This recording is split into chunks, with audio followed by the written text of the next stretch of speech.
ओम शांति।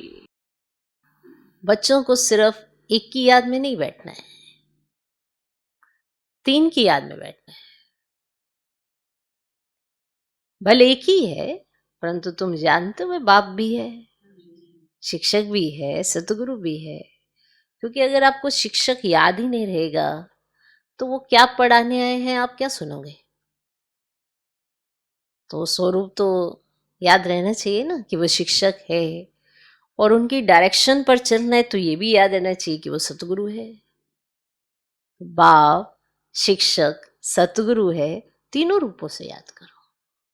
अभी हम बाबा की याद में बैठे थे तो ये भी चिंतन में होना चाहिए, अभी बाबा आएंगे, मुरली चलाएंगे, तो शिक्षक स्वरूप में होना चाहिए। फिर ये भी चिंतन में होना चाहिए कि जो वो डायरेक्शन देंगे वो मैं पालन करूँगा, तो सतगुरु भी स्वरूप में आना चाहिए ना।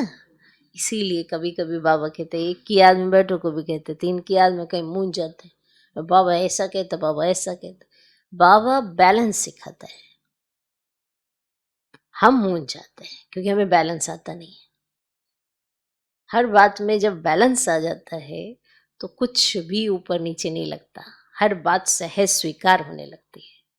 और अगर बैलेंस ही नहीं है तो फिर कभी तो हम टू मच उसमें चले जाते हैं, कभी टू मच इसमें चले जाते हैं, तो बैलेंस बिगड़ जाता है, तो स्थिति नहीं बनती है।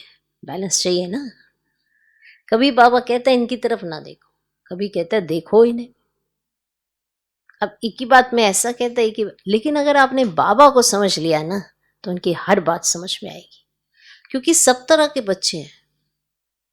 कोई सिर्फ कहते हैं हम तो शिव बाबा को याद करें, इनकी जरूरत ही नहीं है। पर इनकी जरूरत है तब शिव बाबा आके बात करते हैं, रिगार्ड देते हैं। तो बैलेंस, इसीलिए बाबा समझाते हैं हर बात कि कैसा होना चाहिए।